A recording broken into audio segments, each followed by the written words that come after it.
Hello everyone, আসসালামু আলাইকুম। কেমন আছেন সবাই? আশা করি সবাই অনেক ভালো আছেন। অনেকদিন পর ভয়েস দিতে আপনাদের সামনে চলে এসেছি। সত্যি বলতে আজকের ভিডিওটা করতে গিয়ে আমার একটু অন্যরকম অনুভূতি হচ্ছে।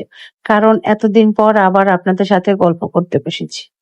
প্রথমেই আমি আপনাদের সবার কাছে ধন্যবাদ জানাতে চাই। কারণ আমি নিয়মিত ভিডিও দিতে পারিনি, তবুও আপনারা আমার পাশে ছিলেন। অনেকেই ইনবক্সে মেসেজ করেছেন, কমেন্ট করেছেন, খোঁজ নিয়েছেন।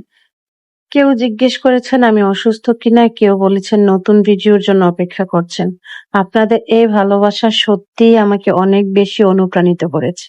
অনেকেই হয়তো ভেবেছেন এতদিন ভিডিও কোথায় ছিল। আসলে জীবনের একটা সময় আসে যখন আমরা চাইলে সবকিছু একসাথে সামলাতে পারি না। আমার জীবনও ঠিক এমন একটা সময় চলছে। সংসার, কাজ, পরিবারের দায়িত্ব, ঘরের ছোট ছোট কাজ, আত্মীয়-স্বজনের বিভিন্ন বিষয় সব মিলিয়ে দিনগুলো এত দ্রুত কেটে যাচ্ছিল যে কখন সকাল হতো আর কখন রাত হতো বুঝতেই পারতাম না। অনেক সময় এমন হয়েছে যে আমি ভিডিও করার জন্য সবকিছু রেডি করেছি। কি নিয়ে ভিডিও করব সেটাও ঠিক করেছি। কিন্তু হঠাৎ অন্য কোনো কাজ চলে এসেছে। কখনো অতিথি এসেছে, কখনো ঘরের জরুরি কাজ পড়েছে, আবার কখনো এমন ক্লান্ত লাগতো যে ফোন হাতে নেওয়ার ইচ্ছেই হতো না। অনেকেই মনে করেন ভিডিও বানানো মানে শুধু ক্যামেরা অন করে কথা বলা। কিন্তু যারা কন্টেন্ট তৈরি করে তারা জানে এর পেছনে কতটা সময় আর শ্রম দিতে হয়। একটা ভিডিও করার আগে চিন্তা করতে হয় কি নিয়ে ভিডিও হবে, তারপর ভিডিওর ধরন কেমন হবে, এডিট করতে হয়, ক্যাপশন লিখতে হয়, আপলোড করতে হয়। সবকিছু মিলিয়ে অনেক সময় লাগে।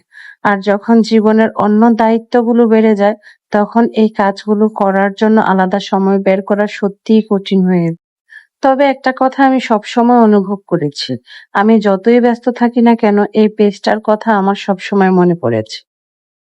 যখন পুরোনো ভিডিওগুলো দেখতাম, আপনাদের কমেন্ট পড়তাম, তখন মনে হতো আবার ফিরে আসতে হবে, আবার আপনাদের সাথে গল্প করতে হবে। কারণ এই পেজটা শুধু একটা পেজ না, এটা আমার অনেক সুন্দর স্মৃতির জায়গা। তাই সময় পেলেই আমি আপনাদের সাথে আমার কিছু সুন্দর সুন্দর মুহূর্ত শেয়ার করার জন্য চলে আসবো।